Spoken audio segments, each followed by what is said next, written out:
కొద్దిగా సైడ్ ఇచ్చేస్తారు వీడి పక్క వచ్చేస్తే మనందరం టచ్ చేయొచ్చు మళ్ళీ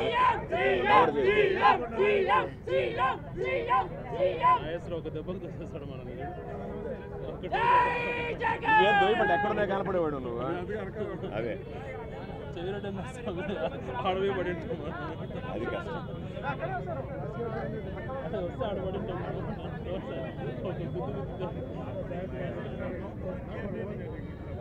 కొంతమందికి వ్యసనం ఉంటుంది అబ్బా అని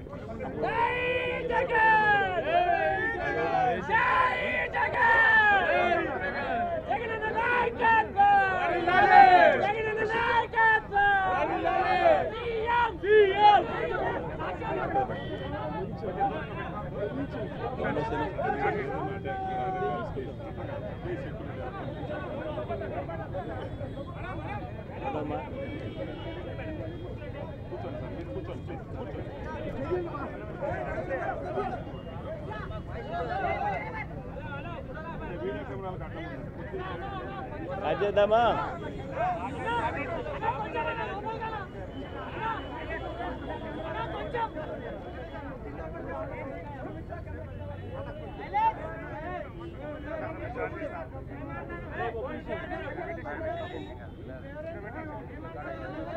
గవర్నర్ గారిని కలవడం జరిగింది. నిన్న మా పార్టీ బృందం ఎంపీలతో కూడిన పార్టీ బృందం నిన్న ఢిల్లీలో సెంట్రల్ ఎలక్షన్ కమిషన్ను కూడా కలిసి రిప్రజెంటేషన్ ఇవ్వడం జరిగింది. మళ్ళీ అవే అంశాల మీద ఇక్కడ గవర్నర్ గారిని కూడా కలిసి రాష్ట్రంలో దిగజారుతా ఉన్న లా అండ్ ఆర్డర్ సిచ్యువేషన్ మీద మళ్ళీ రిప్రజెంటేషన్ ఇవ్వడం జరిగింది. రాష్ట్రంలో ఏ రకంగా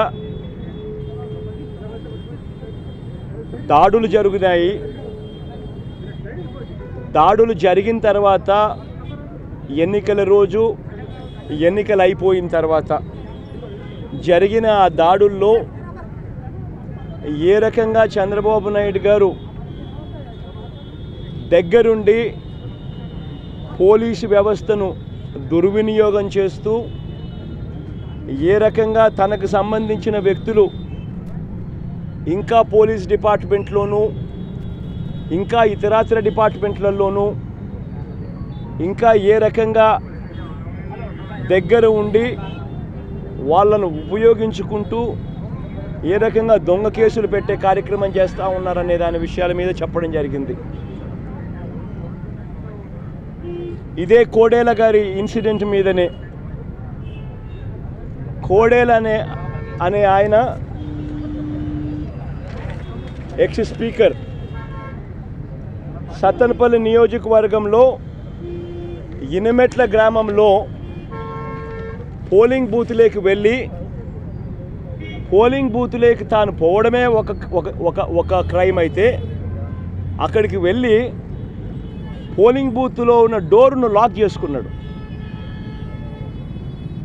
ఇట్ ఈస్ రికార్డెడ్. మరి పోలింగ్ బూత్లో పోలింగ్ ఆఫీసర్లు లేరా, పోలింగ్ ఏజెంట్లు లేరా? ఇంతమంది సమక్షంలో ఒక బూత్లోకి ఈయన వెళ్ళిపోయి పోలింగ్ బూత్ డోర్ను లాక్ చేసేసుకొని చొక్కాలు చింపుకోవడం, లాక్ చేసేసుకొని తనంతటి తానే చొక్కాలు చింపుకోవడము, ఇవన్నీ వీళ్ళందరి సమక్షంలో జరిగితే ఎందుకు ఆయన మీద కేసులు పెట్టరా? పోలింగ్ బూత్లోకి వెళ్ళి డోర్ లాక్ చేసుకోవడం పనిషబుల్ క్రైమ్ కాదా? కేసు పెట్టదగ్గ క్రైమ్ కాదా? ఒక వ్యక్తి అలా వెళ్ళి చేయొచ్చా? ఒక బూత్లోకి చొరబడి పోలింగ్ బూత్ డోర్ లాక్ చేసేసుకొని భయభ్రాంతులకు గురి చేయొచ్చా? చొక్కా చింపుకోవడము అవన్నీ చేయొచ్చు. అక్కడ ఆయన మీద ఎందుకు కేసు పెట్టలా? గురుజాల్ లాంటి ప్లేసులో యథేచ్ఛగా వాళ్ళకు ఓట్లు వేయలేదని ముస్లిమ్స్ను ఎస్సీలను ఏకంగా వాళ్ళ ఇళ్ళ మీద దాడి చేసి కొట్టచ్చా? కొట్టినా కేసులు ఎందుకు పెట్టలేదు? ఇలా ప్రతి సందర్భంలోనూ ఎమ్మెల్యే శ్రీవాణి గారిని ఏకంగా రూమ్లో లాక్ చేసేసి ఆవిడను తెలుగుదేశం పార్టీ వాళ్ళు ఆవిడను మ్యాన్ హ్యాండిల్ చేసి ఆవిడను అటాక్ చేసినా కూడా మళ్ళీ పోలీసులు వెళ్ళి ఆవిడను విడిపించుకొని రావాల్సిన పరిస్థితిలోకి వచ్చిన తర్వాత అటువంటి పని జరిగినప్పుడు ఎందుకు వాళ్ళ మీద కేసు పెట్టలేదు?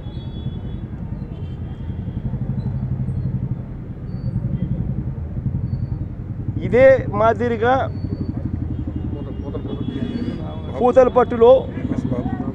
పూతలపట్టులో ఏకంగా candidate SC candidate MLA SC candidate మా తరపున కంటెస్ట్ చేసిన క్యాండిడేట్ ఎంఎస్ బాబును ఏకంగా తెలుగుదేశం పార్టీ వాళ్ళు ఏకంగా పోలింగ్ రోజు కొట్టారు.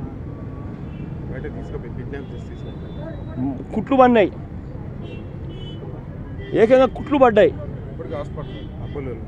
ఈ రోజు కూడా హాస్పిటల్లో ఉన్నాడు. ఎందుకు కేసు పెట్టలేదు? అసలు ఎక్కడ లా అండ్ ఆర్డర్ ఉంది? యథేచ్ఛగా ఒక 40 మంది డిఎస్పీలను వీళ్ళు ఇష్టం వచ్చినట్టుగా అవుట్ ఆఫ్ టర్న్ ప్రమోషన్లు ఇచ్చినారు ఒక కులానికి సంబంధించిన వాళ్ళను. మిగతా వాళ్ళకి ఎవరికి ఇవ్వాల, కేవలం ఒకే కులానికి సంబంధించిన వాళ్ళని చంద్రబాబు నాయుడు గారు ఇంతకుముందు కూడా ఎలక్షన్ కమిషన్ మేము కంప్లైంట్ చేసినాం. అవుట్ ఆఫ్ టర్న్ ప్రమోషన్స్ డిఎస్పీలుగా. ఆ డిఎస్పీలు ఇష్టం వచ్చినట్టుగా వీళ్ళ తొత్తులుగా బిహేవ్ చేస్తూ ఉండరు.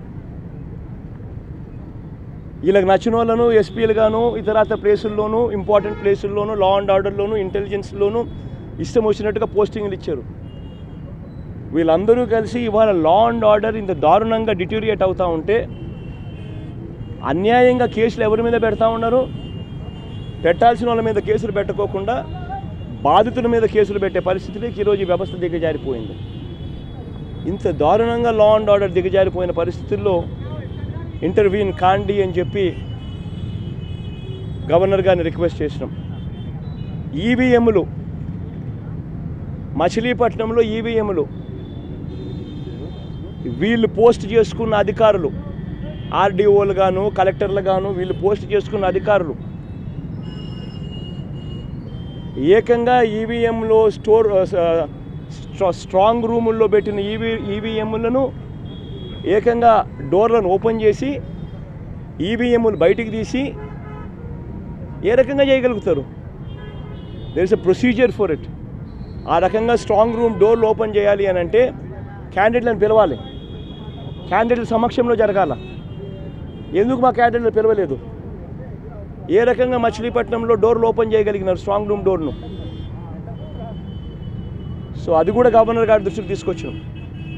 పారామిలిటరీ ఫోర్సెస్ పెట్టాల్సిందే, స్ట్రెంగ్త్ ఇంక్రీజ్ చేయాల్సిందే, రాష్ట్ర ప్రభుత్వం పరిధిలో నుంచి సెక్యూరిటీని బయటికి తీయాల్సిందే, కేంద్ర ప్రభుత్వం పూర్తిగా కంట్రోల్లోకి తీసుకోవాల్సిందే స్ట్రాంగ్ రూమ్స్ అన్నిటినీ.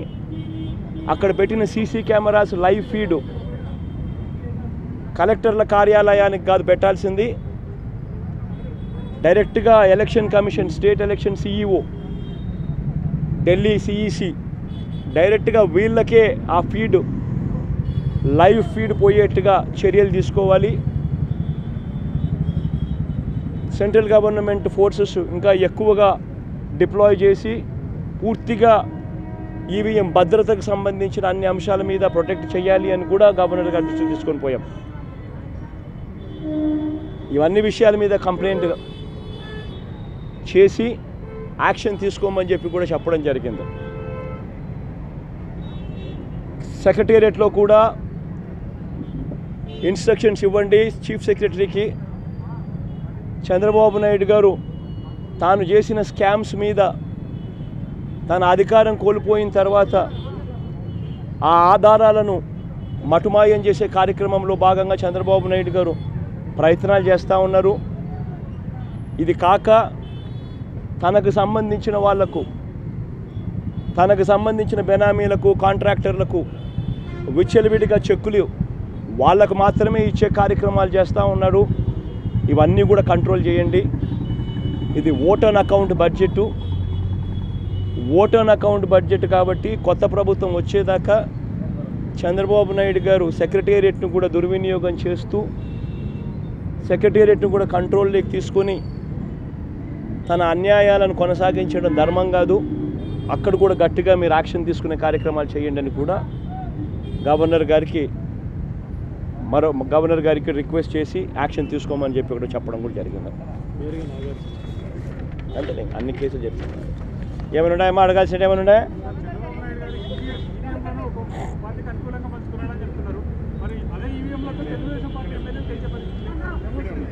కూర్చోండి, ఒక్క నిమిషం రానిలేమ్మా. ఈ ఈవీఎంలకు సంబంధించి నేను చంద్రబాబు నాయుడు గారిని, ఇన్ఫ్యాక్ట్ మీరంతా కూడా చంద్రబాబు నాయుడు గారిని ఒక ప్రశ్న సూటిగా అడగాలమ్మా, ఒక ప్రశ్న సూటిగా అడగాలి చంద్రబాబు నాయుడు గారిని. ఈవీఎంలు అన్నది 80% ఆఫ్ ది జనాభా ఓట్లు వేసినారు. రికార్డ్ పోలింగ్ 80% జనాభా వెళ్ళి పోలింగ్ బూత్లో బటన్ నొక్కినారు. బటన్ నొక్కిన తర్వాత వాళ్ళు ఏ పార్టీకి ఓటేశారని వీవీప్యాట్లో వాళ్ళకి కనిపిస్తూ ఉంది. వాళ్ళకి వీవీప్యాట్లో వాళ్ళు వేసిన ఓటు, వీవీప్యాట్లో వాళ్ళకి కనిపించే ఓటు రెండు మ్యాచ్ అయ్యాయి కాబట్టి వాళ్ళు సాటిస్ఫై అయ్యి బూత్లో నుంచి బయటకు వచ్చారు. ఈ 80% మంది ఎవరైతే ఓటేశారో ఎవడు కంప్లైంట్ చేయాల, ఏ ఓటరు కూడా కంప్లైంట్ చేయాల. ఇప్పుడు నేనున్నాను, వెళ్ళి నేను ఫ్యాన్ గుర్తుకు నేను నొక్కిన తర్వాత వీవీప్యాట్లో నాకు సైకిల్ గుర్తు కనిపిస్తే నేను ఎందుకు గమ్మనుంటాను కదా. బూత్లో అక్కడే నేను గొడవ చేసిండు, బూత్లోనే వెంటనే కంప్లైంట్ లాంచ్ చేసిండు, బూత్లోనే అన్నీ చేసిండు కదా. అట్లా ఏ పార్టీకి ఎవరన్నా కానీ ఇలా ఓటు వేసిన తర్వాత వీవీప్యాట్లో వేరే పార్టీకి ఓటేసినట్టుగా ఎవరికి కనిపించలేదు కాబట్టి 80% మంది జనాభా ఓట్లేసిన ప్రతి ఒక్కరూ సాటిస్ఫై అయ్యి ఎటువంటి బూత్లో కానీ బూత్లో కంప్లైంట్ ఇవ్వడం కానీ పోలింగ్ ఆఫీసర్ దగ్గర కంప్లైంట్ ఇవ్వడం కానీ ఎటువంటి ఎక్కడ జరగల. ఇవన్నీ చంద్రబాబు నాయుడు గారికి తెలిసి తాను ఎవరికి ఓటేసాడో తనకే తెలియదని చెప్పి ఒక సినిమాలో విలన్ పాత్ర పోషిస్తూ డ్రామాలు చేయడము ఎంత మటుకు ధర్మం చంద్రబాబు నాయుడు గారిని నేను అడుగుతా ఉన్నా. ఇంకొకటి రెండో విషయం, ఇంకోటి చంద్రబాబు నాయుడు గారిని అడుగుతా ఉన్నా. పోలింగ్ మొదలయ్యే ముందు ప్రతి పోలింగ్ బూత్లోనూ అన్ని పార్టీలకు సంబంధించిన పోలింగ్ ఏజెంట్లు అక్కడ కూర్చుంటారు. వాళ్ళందరూ కూర్చున్న తర్వాత ఈవీఎంలు వీళ్ళందరూ చెక్ చేస్తారు, వీళ్ళందరూ టెస్ట్ చేస్తారు.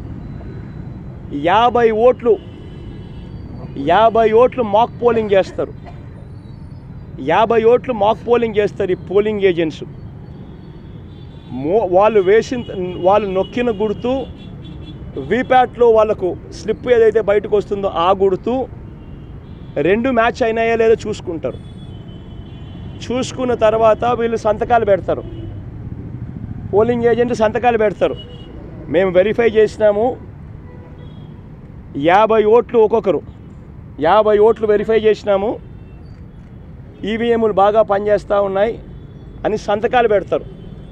ఆ సంతకాలు పెట్టిన తర్వాతనే జనరల్ ప్రజలకు, పబ్లిక్కు ఓటింగ్ను పర్మిట్ చేస్తారు.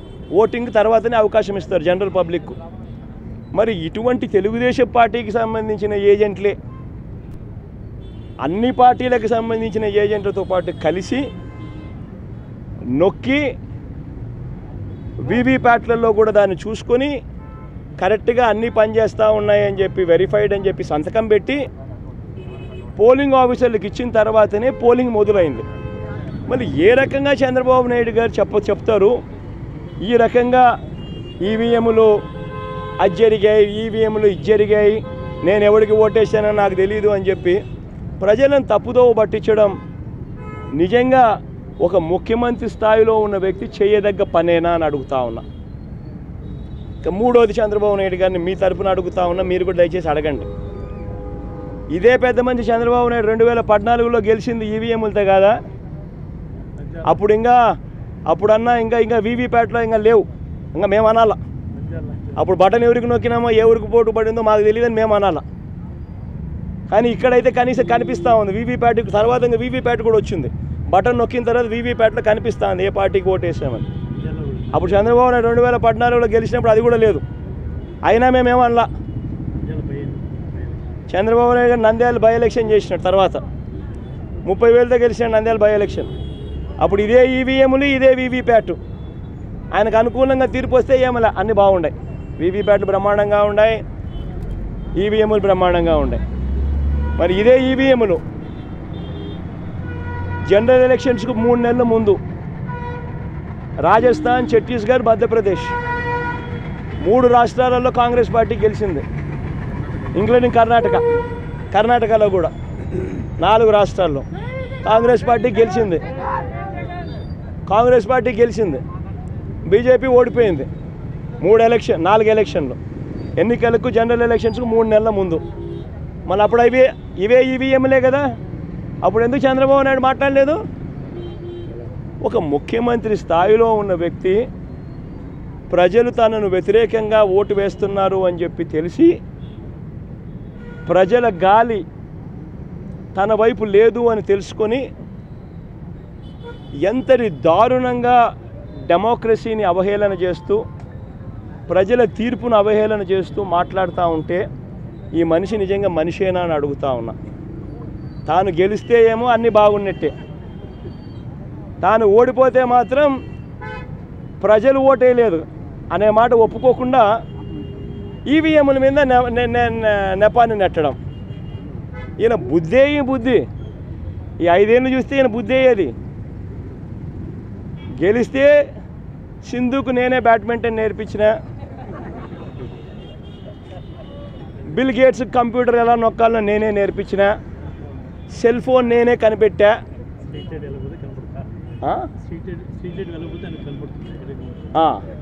ఎక్కడన్నా కానీ స్ట్రీట్ లైట్ వెలగకపోతే నా కంప్యూటర్లో నాకు కనిపిస్తుంది. ఇవన్నీ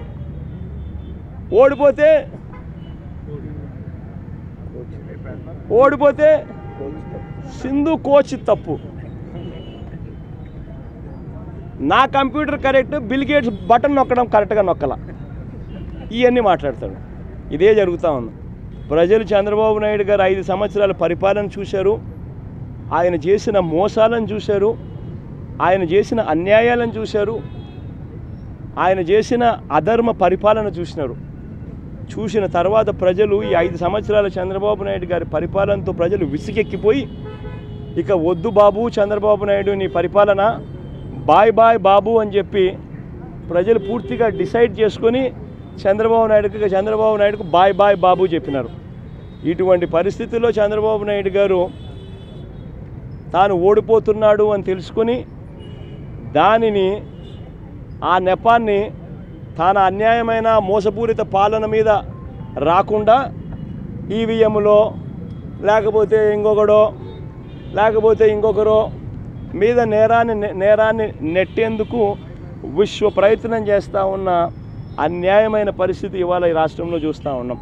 ఇటువంటి దుర్మార్గుడు, ఇటువంటి మోసగాడు, ఇటువంటి రాక్షసుడు, ఇటువంటి అన్యాయస్తుడు ఎంత త్వరగా పోతే ప్రజలకు అంత మంచి జరుగుతుంది.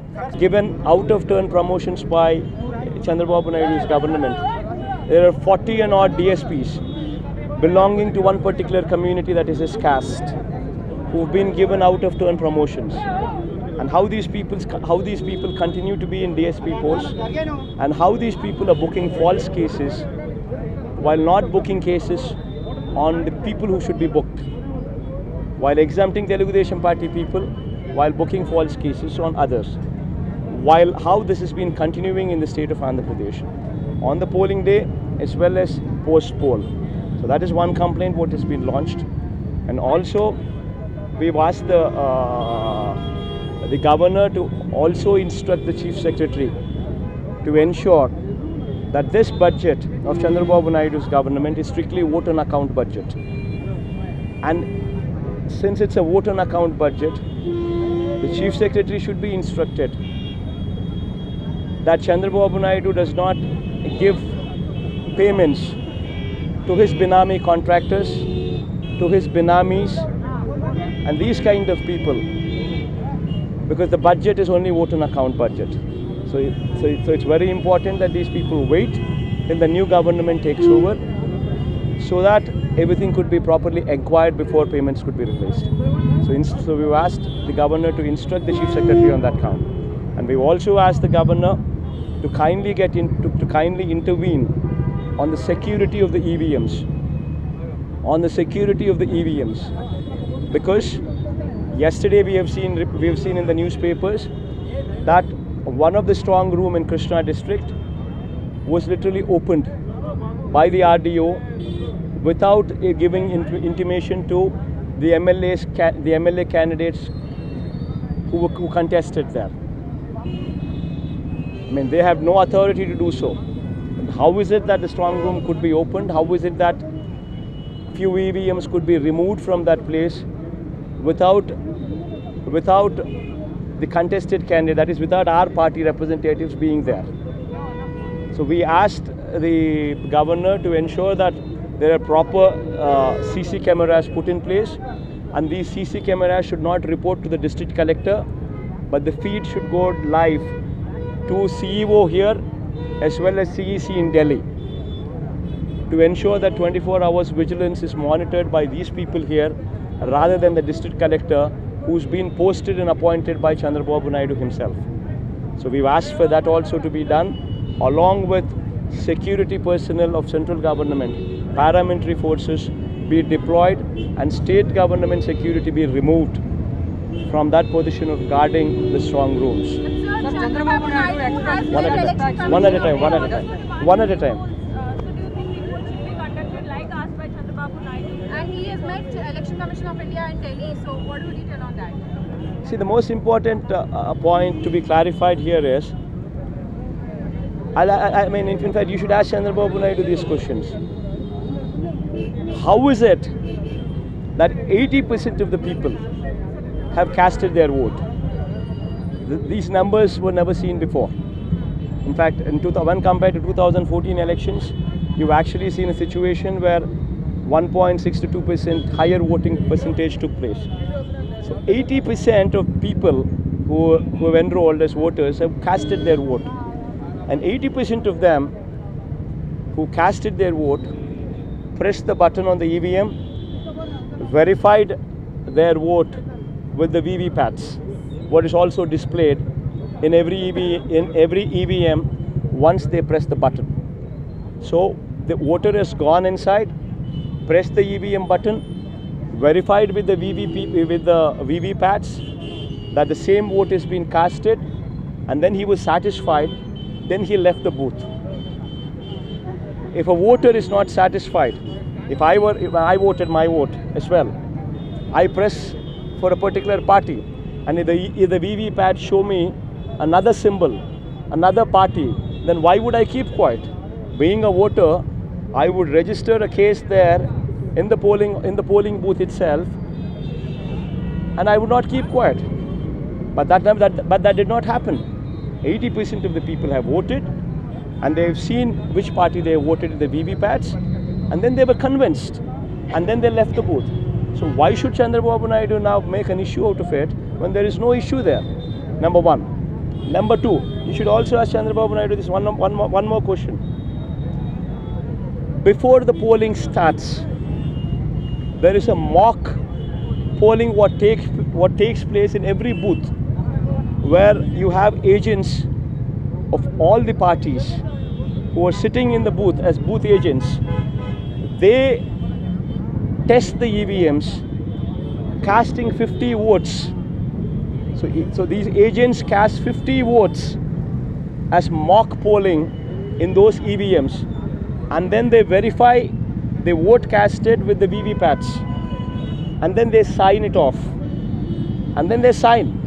And only after they sign off, the general public is asked to come and vote.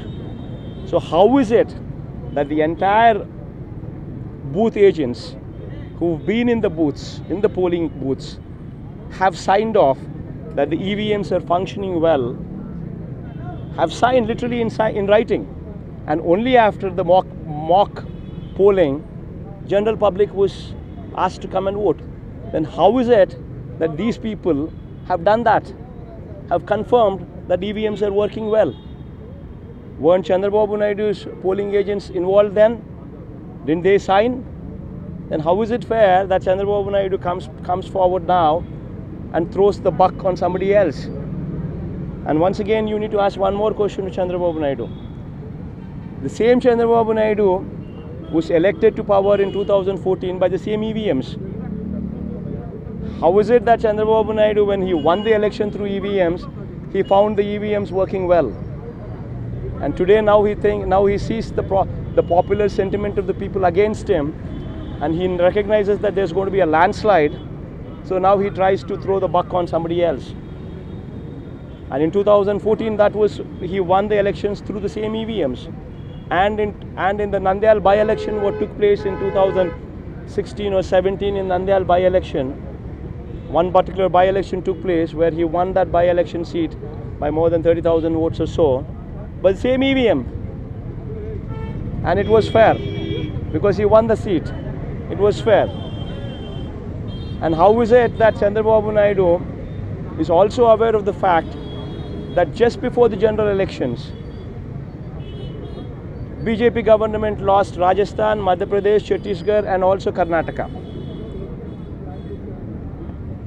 Any party in ruling losing 4 general elections just 3 months before the general election is going to be, it's going to hit them hard. Every party knows that. And how is it that when BJP lost these 4 states, Chandrababu Naidu appreciated EVMs? Why didn't he blame the EVMs? So when it suits his convenience, he says everything is good. And when it doesn't suit his convenience, when he is gauged that the popular mood of the people is against him and there's going to be a landslide in the state of Andhra Pradesh, and when he recognizes that, he tries to throw the buck on somebody else. So with Chandrababu Naidu is going to other states to campaign against BJP. Are you invited by any political party? Because we have considerable vote bank in Karnataka and other states also. See, as far as we are concerned, we are happy with our state. We just finished the polling. I'm going on a holiday and I'll chill. Thank you. with 80% of the confident of winning the election. Please subscribe to Mirror TV. Hi guys, Nanumi Ruksha Dhillon. Please subscribe to Mirror TV. Thank you. Hi, this is Alu Sirish. You are watching Mirror TV and subscribe cheyadaniki kinda subscribe button nokkandi. Mirror TV lo వచ్చే videos చూస్తుండండి.